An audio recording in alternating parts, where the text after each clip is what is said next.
मेरा नमस्कार सबको, सत श्री अकाल।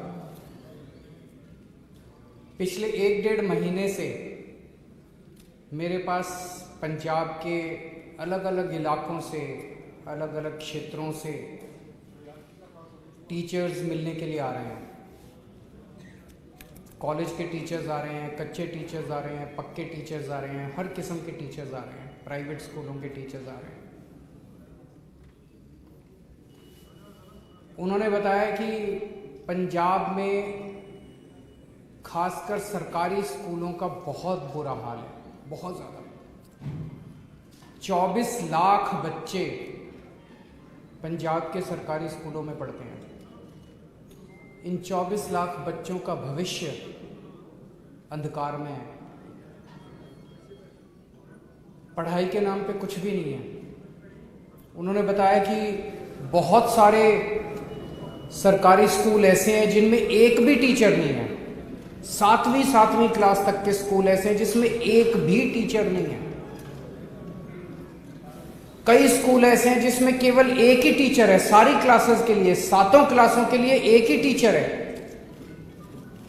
और उन्होंने बताया कि सरकार ने उसके ऊपर पुताई करवा दी और उसके ऊपर लिख दिया स्मार्ट स्कूल। उनको स्मार्ट स्कूल बना दिया।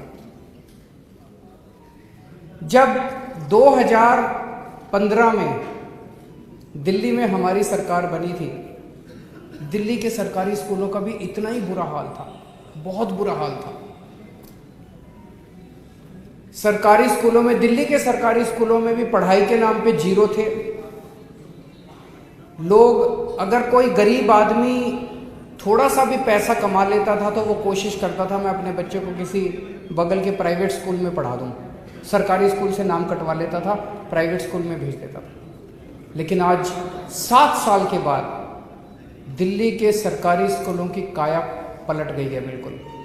इतना शानदार काम हुआ है दिल्ली के सरकारी स्कूलों में कि उसकी चर्चा देश में नहीं, विदेशों के अंदर चारों तरफ उसकी चर्चा हो रही है। इस बार दिल्ली के सरकारी स्कूलों के नतीजे, अगर मैं अपनी तारीफ करूं तो उसका फायदा नहीं है। नतीजे कैसे आ रहे हैं? नतीजे 99.7% नतीजे आए हैं सरकारी स्कूलों में। प्राइवेट स्कूलों के भी इतने अच्छे नतीजे नहीं है, प्राइवेट स्कूलों को पीछे छोड़ दिया। तो जैसे दिल्ली के सरकारी स्कूलों को ठीक किया, ऐसे ही पंजाब के सरकारी स्कूलों को ठीक करेंगे। अब हमें करना आता है, और हमें ही करना आता है और किसी पार्टी को करना नहीं आता। कांग्रेस की कितने राज्यों में सरकार है देश के अंदर? पिछले 70 साल में कितने राज्यों में कांग्रेस की सरकार बनी? पंजाब में अभी कांग्रेस की सरकार है। उनसे तो नहीं हुए सरकारी स्कूल ठीक, उन्होंने तो और बेड़ा गर्क कर दिया। बीजेपी की कितने राज्यों में सरकार है, उनसे तो ठीक नहीं हुए। अभी इस सरकार के पहले अकाली दल की 10 साल तक सरकार थी पंजाब के अंदर, उनसे तो ठीक नहीं हुए। आम आदमी पार्टी ने एक ही बार में, एक मौका दिया था दिल्ली की जनता ने, एक ही बार में 5 साल के अंदर दिल्ली के सरकारी स्कूलों का कायाकल्प कर दिया। पंजाब के सरकारी स्कूलों को भी ठीक करेंगे। लेकिन आज मैं पंजाब के सारे टीचर्स को, चाहे वो कॉलेज के टीचर्स हो, चाहे कच्चे टीचर्स हो, चाहे पक्के टीचर्स हो, पंजाब के सारे टीचर्स को, अध्यापक जो होते हैं, टीचर्स जो होते हैं, वो समाज का सबसे महत्वपूर्ण हिस्सा होते हैं, सबसे मानयोग होते हैं, सबसे रिस्पेक्टेड होते हैं। मैं उन सबको आज आमंत्रित करता हूं, उनका आह्वान करता हूं कि जो हम पंजाब का पुनर्निर्माण करने जा रहे हैं, ये जो हमने बीड़ा उठाया है कि पंजाब को ठीक करना है, बिना शिक्षा को ठीक किए हम पंजाब को ठीक नहीं कर सकते। हमें अपने बच्चों का अगर भविष्य, जब तक हम बच्चों का भविष्य ठीक नहीं करेंगे तब तक पंजाब ठीक नहीं हो सकता। इसलिए उन सभी टीचर्स को मैं आज आमंत्रित करता हूं, आइए इस मुहिम में आप लोग शामिल होइए। आज मैं 8 टीचर्स को 8 गारंटी दे रहा हूं आज केवल टीचर्स के लिए आया हूं। टीचर्स के कुछ ऐसे मसले हैं जिनको इमरजेंसी बेसिस के ऊपर उनका समाधान करना जरूरी है। इन 8 मुद्दों के ऊपर 8 गारंटी मैं टीचर्स को दे रहा हूं। पहली, आपके साथ मिलके दिल्ली के अंदर जो सुधार हुए, वो सुधार केजरीवाल ने नहीं किए, वो सुधार मनीष सिसोदिया ने नहीं किए। दिल्ली के अंदर शिक्षा के क्षेत्र में जितने सुधार हुए वो दिल्ली के टीचर्स ने किए। हमने तो केवल अच्छा माहौल दिया था उनको, हमने अच्छा माहौल दिया और दिल्ली के टीचर्स ने कमाल करके दिखा दिया, जादू करके दिखा दिया।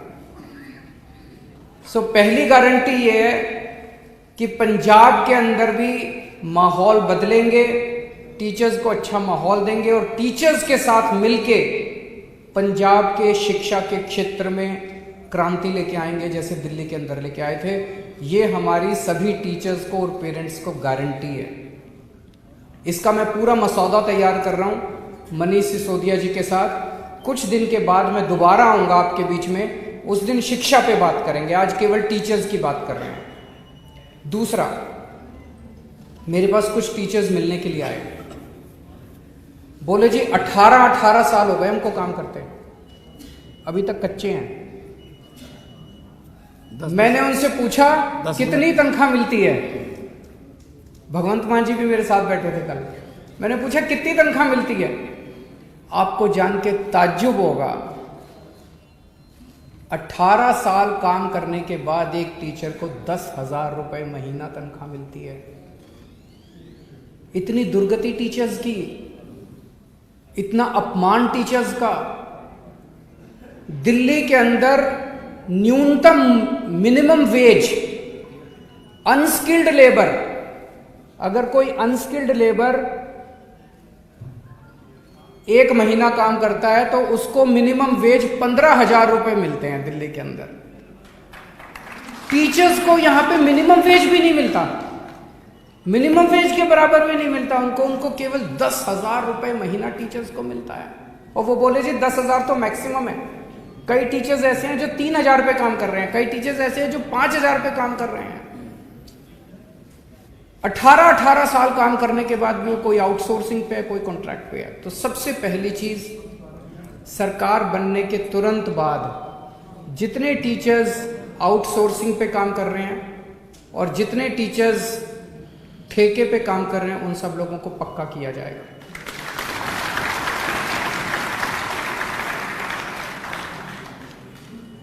ऐसे कई सारे कच्चे टीचर्स का चंडीगढ़ के पास धरना प्रदर्शन चल रहा है कई दिनों से।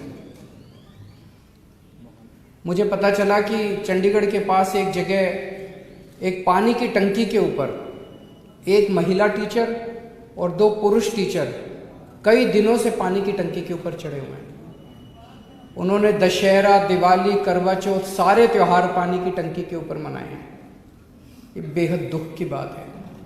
जिन टीचर्स को क्लासों में होना चाहिए पढ़ाने के लिए, वो टीचर्स आधे से ज़्यादा टाइम उनको बेचारों को प्रोटेस्ट्स में, उनकी 2 ही डिमांड है। एक डिमांड है कि जितनी खाली भर्तियां हैं पेपर लेके उनको भरा जाए, और दूसरा कच्चे टीचर्स को पक्का किया जाए। मेरी चन्नी साहब से रिक्वेस्ट है, उनसे अपील है कि आप इन टीचर्स की डिमांड्स को तुरंत पूरा कीजिए। या तो आप पूरा कीजिए, नहीं तो हमारी सरकार बनने के बाद हम पूरा करेंगे। और कुछ दिन के बाद अगर चन्नी साहब ने इनकी डिमांड्स पूरी नहीं की और ये तब भी धरने पे हुए, तो अगली विजिट में जब मैं आऊँगा, मैं उनके धरने पे उनसे मिलने के लिए जाऊँगा। तो पहली डिमांड थी कि शानदार शिक्षा व्यवस्था बनाएंगे। दूसरा, कच्चे टीचर्स को पक्का किया जाएगा, चाहे वो आउटसोर्स हों चाहे कॉन्ट्रैक्ट वाले हों। तीसरा, जो ट्रांसफर पॉलिसी है वो बहुत गड़बड़ है। कल एक टीचर मेरे से मिलने के लिए आए, उन्होंने कहा जी टीचरों की कमी है, तो कई टीचर्स को 2 ड्यूटी दे देते हैं, भाई ये तेरा चार्ज है और ये एडिशनल चार्ज है। उनका एक ड्यूटी एक स्कूल में है और दूसरी ड्यूटी दूसरे स्कूल में, 3 दिन स्कूल में, 3 दिन स्कूल में, और दोनों स्कूलों में 200 किलोमीटर का फासला है। बताओ कोई कैसे काम कर सकता है? एक आदमी के पास 2 चार्ज हैं, 3 दिन स्कूल में पढ़ाएगा, 3 दिन स्कूल में पढ़ाएगा, और दोनों स्कूल जो है 200 किलोमीटर दूर है। ये ट्रांसफर पॉलिसी बदलनी है। उन्होंने कहा कि जो थोड़ी सी आवाज उठाता है उसको ट्रांसफर कर देते हैं, और ऐसे ऐसे ट्रांसफर कर रखे हैं लोगों को तंग करने के लिए। दिल्ली में हमने ट्रांसफर पॉलिसी बदली। आज दिल्ली में साल के बिगिनिंग में हर टीचर से पूछते हैं कि आपको किस स्कूल में जाना है। हमें लगता है कि टीचर को दुखी करके आप बच्चे को सुखी नहीं कर सकते। अगर टीचर मन में दुखी है वो बच्चों को अच्छा पढ़ाएगा ही नहीं। 24 घंटे उसके मन में कुड़कुड़ रहेगी, कहां फंस गया यार मैं, ट्रांसफर। वो कोशिश करता रहेगा ट्रांसफर कराने की अपनी, उसका 90% टाइम बच्चे को पढ़ाने में नहीं जाएगा। तो इसीलिए हमने दिल्ली में यह तय किया कि हर टीचर को उसकी मन मर्जी के उसके घर के पास देंगे उसका स्कूल। उसको घर से दूर भेजने की क्या जरूरत है? हर टीचर से पूछा जाता है, आप बताओ आप कौन से स्कूल में जाना चाहते हो। कोशिश की जाती है कि सभी टीचर्स को उनके मनमाफिक स्कूल दे दिया जाए, लेकिन अगर कहीं नहीं हो पाता उनको फिर उसके पास का कोई स्कूल दिया जाता है। वही ट्रांसफर पॉलिसी पंजाब में लागू की जाएगी। ट्रांसफर पॉलिसी पारदर्शी होगी, ट्रांसपेरेंट होगी, और टीचर्स को उनके मन मुताबिक उनकी मर्जी का स्कूल दिया जाएगा। चौथी चीज, पूरे देश की ये दुर्दशा है कि टीचर्स से सारा काम कराते हैं टीचिंग के अलावा, पढ़ाने के अलावा उनसे बीएलओ का काम कराते हैं, उनसे पंजाब के कई टीचर्स ने बताया क्लर्की का काम कराते हैं। कई डिपार्टमेंट्स में डेटा एंट्री ऑपरेटर रखा हुआ है, टीचर्स को स्कूल से निकाल के डेटा एंट्री ऑपरेटर रखा हुआ है, उनको क्लर्क बना के रखा हुआ है। उनसे बीएलओ का काम कराते हैं, उनसे जनगणना का काम कराते हैं, सारे काम कराते हैं, टीचिंग का काम नहीं कराते। बस दिल्ली में हमने आदेश पारित करके सारे काम विड्रॉ कर लिया। हमने कहा कि टीचर केवल टीचिंग का काम करेगा और टीचिंग के अलावा अब कोई टीचर बीएलओ नहीं है, कोई टीचर जनगणना का काम नहीं करता, कोई टीचर दूसरा काम नहीं करता। हाँ, अभी कोरोना के टाइम में जब स्कूल बंद थे उस वक्त हमने कोरोना का रिलीफ वर्क टीचर से कराया था। इसके अलावा टीचर से कोई दूसरा काम नहीं कराया जाता। जैसे दिल्ली में किया ऐसे पंजाब में भी टीचर्स के से जो नॉन टीचिंग का सारा काम है वो वापस लिया जाएगा, उनसे कोई दूसरा काम नहीं कराया जाएगा। पंजाब के अंदर टीचर्स की ढेरों वैकेंसीज हैं। एक तरफ टीचर्स की वैकेंसीज हैं और दूसरी तरफ टीचर्स बेरोजगार घूम रहे हैं। तुरंत जैसे ही सरकार बनती है ये सारी वैकेंसीज, एग्जाम लेके सारी वैकेंसीज तुरंत भरी जाएंगी ताकि बच्चों को और पेरेंट्स को अपने टीचर्स मिल सकें और टीचर्स को रोजगार मिल सके।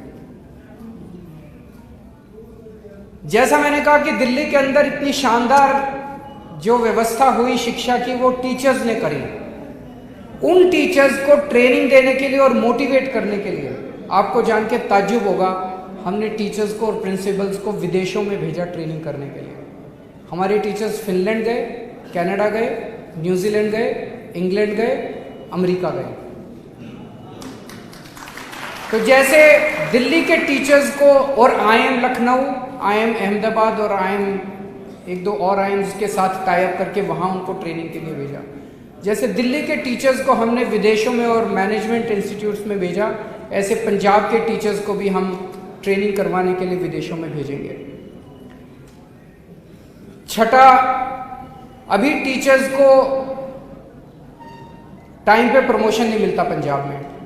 अगर किसी को प्रमोशन लेनी है, कोई पॉलिसी नहीं है प्रमोशन की, तो हर आदमी को प्रमोशन लेने के लिए हाईकोर्ट जाना पड़ता है।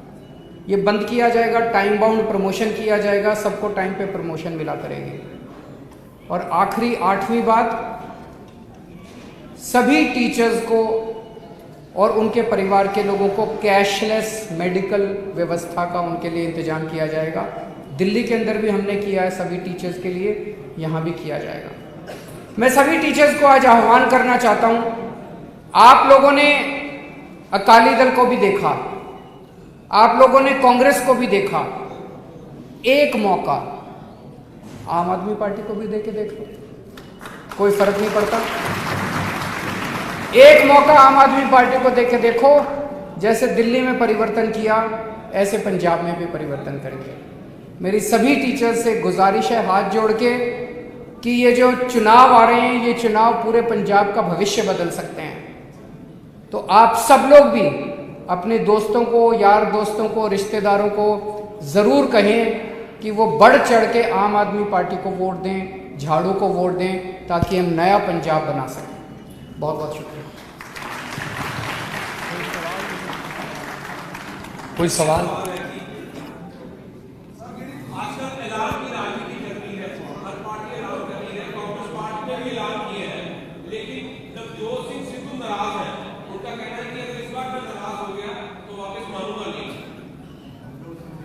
अगर इस पर नाराज हो गया तो मैं मानूंगा नहीं। कल बोला था। एक्चुअली मैं ये देख रहा हूं, सिद्धू साहब ने जैसे कल बोला, स्टेज से बोला, मैं उनकी हिम्मत की दाद देता हूं। उन्होंने कहा, चन्नी साहब ने बोला कि मैंने रेत माफिया खत्म कर दिया। चन्नी साहब ने कहा कि मैंने रेत 5 रुपए फुट कर दिया। तुरंत सिद्धू साहब ने कहा कि गलत है, झूठ बोल रहे हैं, रेत अभी 5 रुपए नहीं हुआ, रेत 20 रुपए मिल रहा है, रेत माफिया अभी खत्म नहीं हुआ। मैं उनकी हिम्मत की दाद देता हूं। उन्होंने खुद ही कहा कि चन्नी साहब जितने वादे कर रहे हैं झूठ बोल रहे हैं, जितने ऐलान कर रहे हैं झूठ बोल रहे हैं। सिद्धू साहब जनता के मुद्दे उठा रहे हैं, लेकिन सारी कांग्रेस उनको दबाने में, पहले कैप्टन साहब उनको दबाते थे, अब चन्नी साहब उनको दबाने में लगे हुए हैं, सारी कांग्रेस उनको दबाने में लगी हुई है। पर बात तो ठीक बोल रहे हैं, क्योंकि चन्नी साहब ने कहा कि बिजली मुफ्त करेंगे। अभी तक तो पूरे, आपकी बिजली मुफ्त हो गई? आपकी किसी की बिजली मुफ्त हुई? यहाँ पे इतने पत्रकार, किसी की बिजली मुफ्त हुई? किसी की बिजली मुफ्त नहीं हुई। देखो चन्नी साहब, कल मैं अभी आ रहा था, बड़े बड़े होर्डिंग लगे हुए थे, बिजली मुफ्त कर दी चन्नी, घर घर गल चल्ली चन्नी मसले हल करता है। तो मैंने तो जनता से पूछा जी बिजली मुफ्त हो गई? बोले जी नहीं हुई।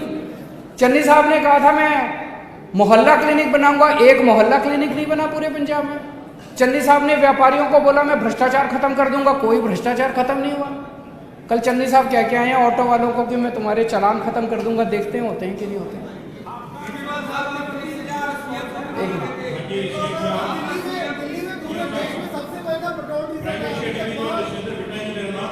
हाँ जी,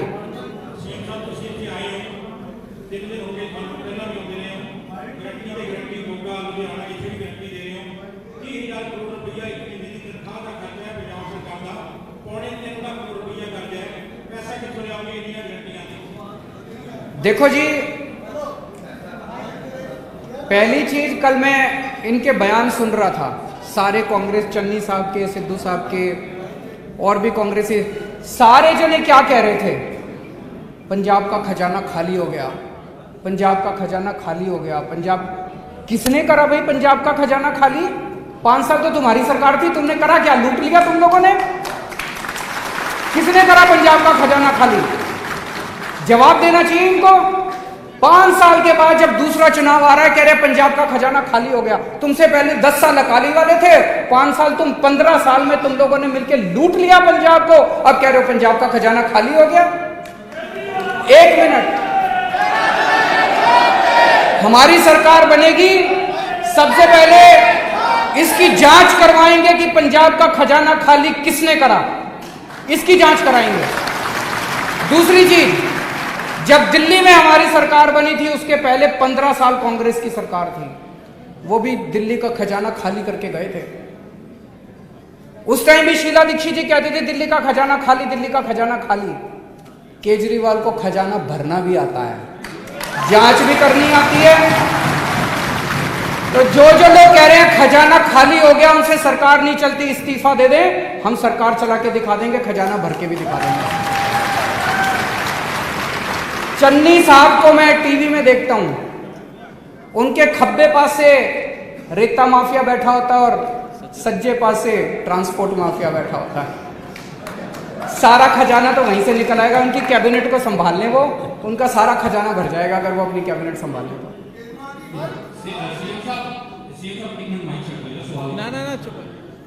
जी साहब मेरा एक सवाल है ना कि जिस तरह पिछली विजन के दौरान आम आदमी पार्टी बोलती रही,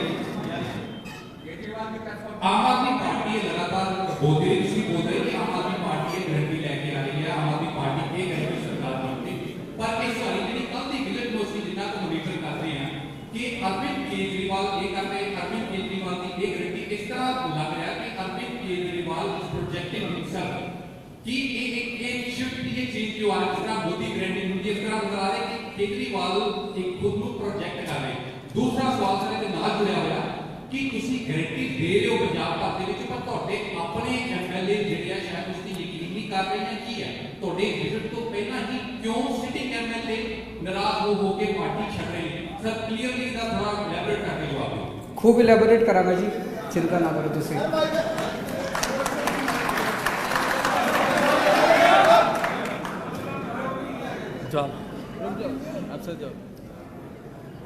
जनता को मेरे पे विश्वास है, पंजाब की जनता मुझे बहुत प्यार करती है, मैं पंजाब की जनता का बहुत मान करता हूँ और मैं अपने आप को सौभाग्यशाली समझता हूँ कि मुझे हमेशा पंजाब के लोगों का, पंजाब की जनता का इतना प्यार और इतना विश्वास मिला।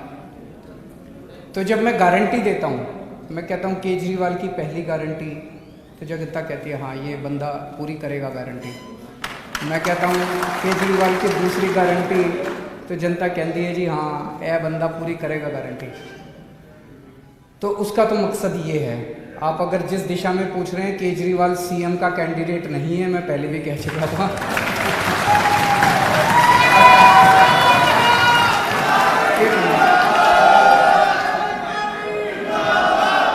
दूसरा जो आपने प्रश्न पूछा एमएलए का, देखिए हर पार्टी में होता है कि जिसको टिकट नहीं मिलती वो नाराज हो जाते हैं, उनको मनाने की कोशिश की जाती है, कुछ लोग मान जाते हैं, कुछ लोग नाराज होकर दूसरी पार्टियों में चले जाते हैं। कांग्रेस में भी बहुत सारे लोग हमारे संपर्क में हैं, पर हम उनका कचरा लेना नहीं चाहते।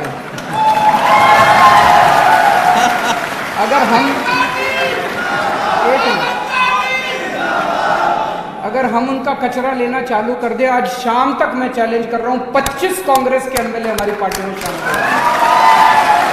अगर ये कंपटीशन ही करना है कि उनके कितने और हमारे कितने, हमारे तो 2 ही गए हैं, उनके मैं चैलेंज कर रहा हूं 25 एमएलए और 2-3 एमपी हमारे संपर्क में, वो आना चाह रहे हैं। तो ये गंदी राजनीति है, ये गंदी राजनीति है, हम इसमें नहीं पड़ते।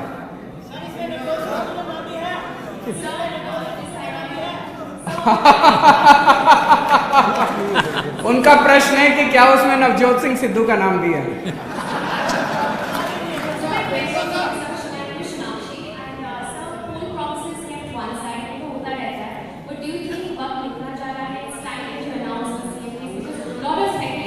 देखो 2-3 चीजें सीएम फेस का पूछ रही हैं, मेरे को पता था ये तो पूछेंगे ही। पहली चीज ये,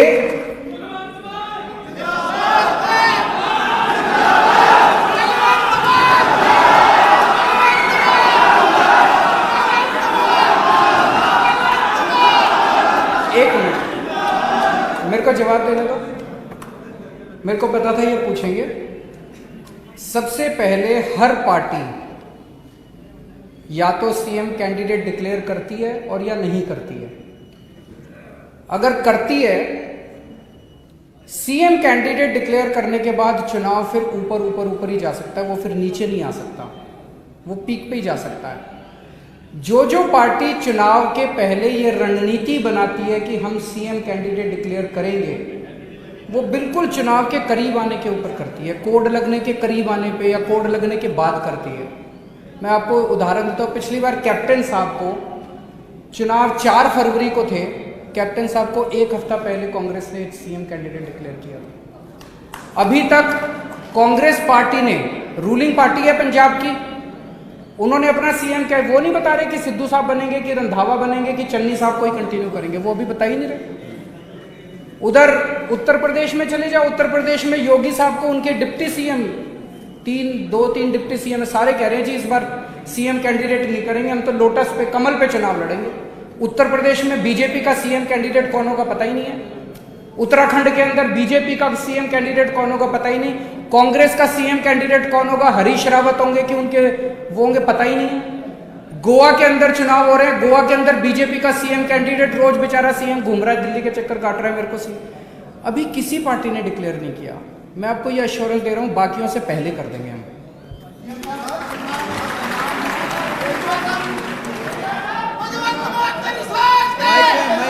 माइक बोलो बोलो, माइक बोलो, माइक दो।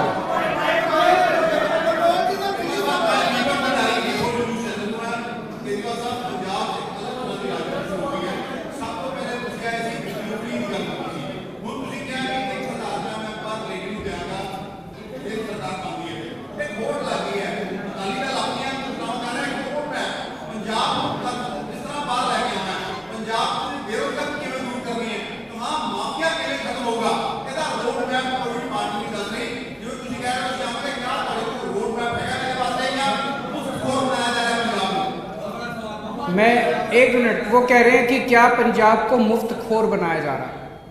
मेरे को बुरा मत मानना, इस शब्द से आपत्ति है। क्या हमारे पंजाब की सारी महिलाएं मुफ्त खोर हैं?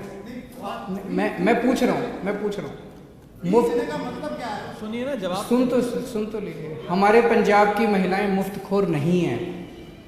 अगर मैं किसी महिला की जेब में 1000 रुपये महीने डाल देता हूँ और वो बच्ची अच्छी शिक्षा ले लेती है, उससे वो बच्ची कॉलेज चली जाती है, किताबें खरीद लेती है।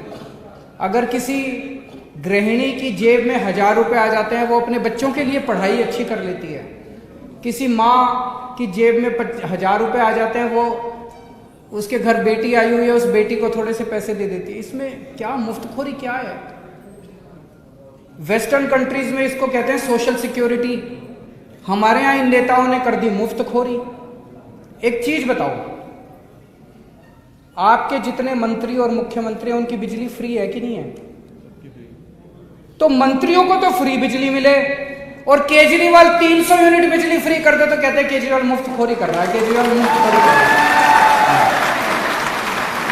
उनको 4-4 हजार यूनिट बिजली मुफ्त होती है, एक एक मंत्री की 4-4 हजार यूनिट। उसकी बिजली भी फ्री, उसका पानी भी फ्री, उसका हेलीकॉप्टर भी फ्री, उसकी गाड़ी भी फ्री। मैंने क्या करा? मैंने कहा मैं तुम्हारी बिजली फ्री कर दूंगा, तुम्हारा पानी फ्री कर दूंगा, तुम्हारे को 1000-1000 रुपए दे दूंगा। क्या बुरा कर दिया मैंने? भाई साहब, मैंने तो जिंदगी में ठान लिया, जो जो चीजें मंत्रियों को मुफ्त मिलती है सारी जनता को दिलवाऊंगा मैं। फिर ये मुफ्तखोरी और माफिया राज इस देश के नेता कर रहे हैं, इन नेताओं को ठीक करेंगे हम।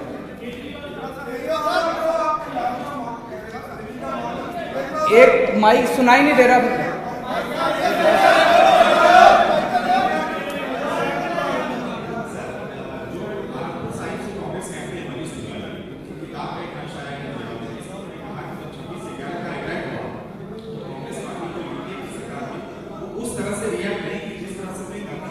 मैंने पढ़ा नहीं उनका वो। आखिरी क्वेश्चन,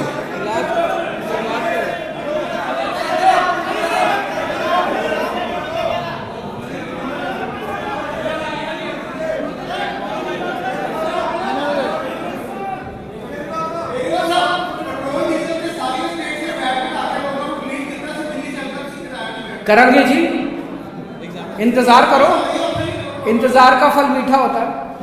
करेंगे, मेरी गारंटी है।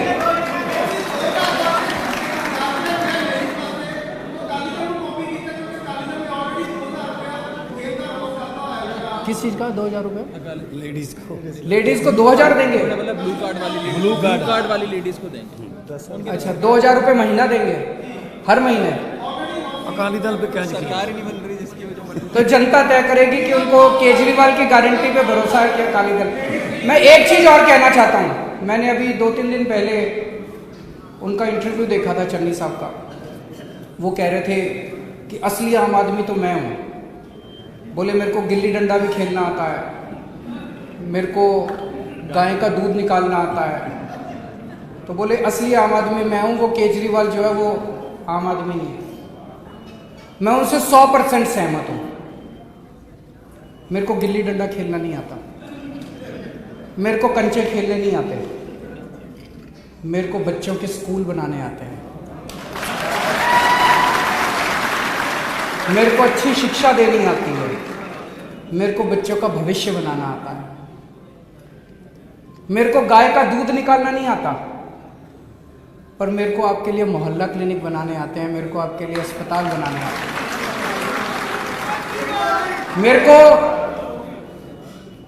10-10 कैमरे लेके 24 घंटे घूम घूम के शूटिंग कराना नहीं आता, लेकिन मेरे को आपके बच्चों के लिए, आपके परिवार के लिए अस्पताल बनाने आते हैं, मुफ्त इलाज, मुफ्त दवाइयाँ देना आता है। मेरे को झूठे ऐलान करने नहीं आते, मेरे को आपकी बिजली मुफ्त करनी आती है, आपकी बिजली 24 घंटे करनी आती है। पंजाब की जनता तय करेगी कि उनको नौटंकी करने वाली सरकार चाहिए कि काम करने वाली सरकार।